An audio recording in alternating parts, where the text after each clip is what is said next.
ዌል ኢንጂነሪንግ ማትስ የዛሬውም የወደፊቱም ጀነሬሽን ክሪቲካል ሳብጀክቶች ናቸው። ዓለም የሚቀየርበት ነው። ልጆች ለማትስ እና ለኢንጂነሪንግ ለፊዚክስ ጥሩ ግንዛቤ ኑሯቸው ፍቅር ኑሯቸው የሚያድጉት በዚህ እድሜ ላይ ትኩረት ተሰጥቶ ከተሰራ።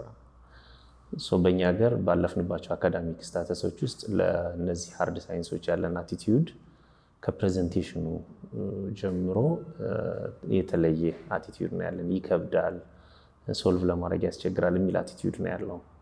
ከህፃንነት ጀምሮ ግን አዝ ጌም እየተለማመዱት ኤክሰርሳይዝ እያደረጉት ፍቅር እያደረባቸው ከሄደ ክሪቲካል ቲንኪንግ ካፓሲቲያቸው ይጨምራል። አናሊቲካል ቲንኪንግ ሶሉሽን ሜከር የመሆኑ ታለንታቸው እየጨመረ ይሄዳል። በልጅነታቸው እንዲወዱት ያደርጋል።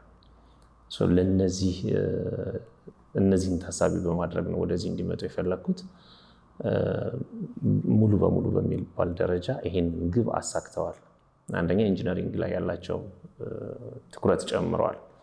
በተለይ ሮቦት ቴክኖሎጂ ላይ፣ ኤአይ ላይ፣ ኮምፒውተር ፕሮግራሚንግ ላይ፣ ኮምፒውተር አፕሊኬሽን ላይ ኮምፒውተር መጠቀም፣ ስልክን ከመጫወቻነት ባለፈ ወደ ቁም ነገር ለመቀየር ጥረት ያደርጋሉ።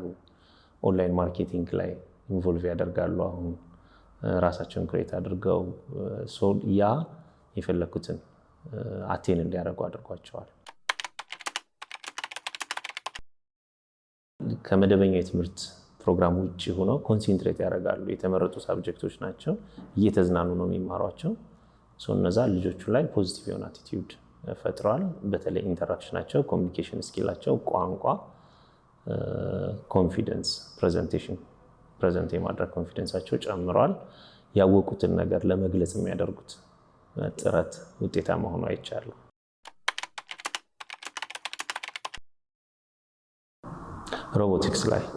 ሮቦቲክስ ላይ ኤቭሪዴይ እንደመጡ ፕሬዘንት ያደርጉልናል። ከትምህርት ቤት ገና እንደወጣን ይዣቸው ሲሄድ መኪና ውስጥ ሆኖ ፕሬዘንት እያደረጉልኝ የሚሄደው። ኔክስት ሲመጡ ምን ለመማር እንደሚመጡ ፕሬዘንት ያደርጉልኛል፣ እከታተላለሁ እና they are excited every day።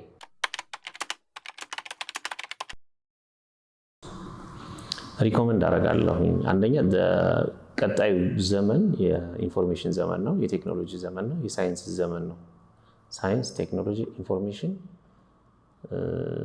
በሀገር ደረጃ መፍትሄ ነው፣ ሶሉሽን ፎር ኤቭሪቲንግ። አዲሱ ጀነሬሽን በዚህ ደረጃ በተቻለ መጠን ወላጆች ልጆቻቸው ላይ በዚህ ደረጃ ኢንቨስት ሊያደርጉ ይገባሉ ብዬ አስባለሁ። እናንተም አዲሽናል በደንብ መስፋት አለበት፣ ተደራሽ መሆን አለበት፣ ብራንቾችን ፕሮሞት ማድረግ አለባችሁ ብዬ አስባለሁኝ። ወላጆች ግን ልጆቻቸው ላይ ኢንቨስት ቢያደርጉ እዚህ ቴክኖሎጂ ላይ ኦልሞስት ከ10 ዓመት ከ12 ዓመት በኋላ የማንንም ድጋፍ ሳይጠይቁ ራሳቸውን ይችላሉ።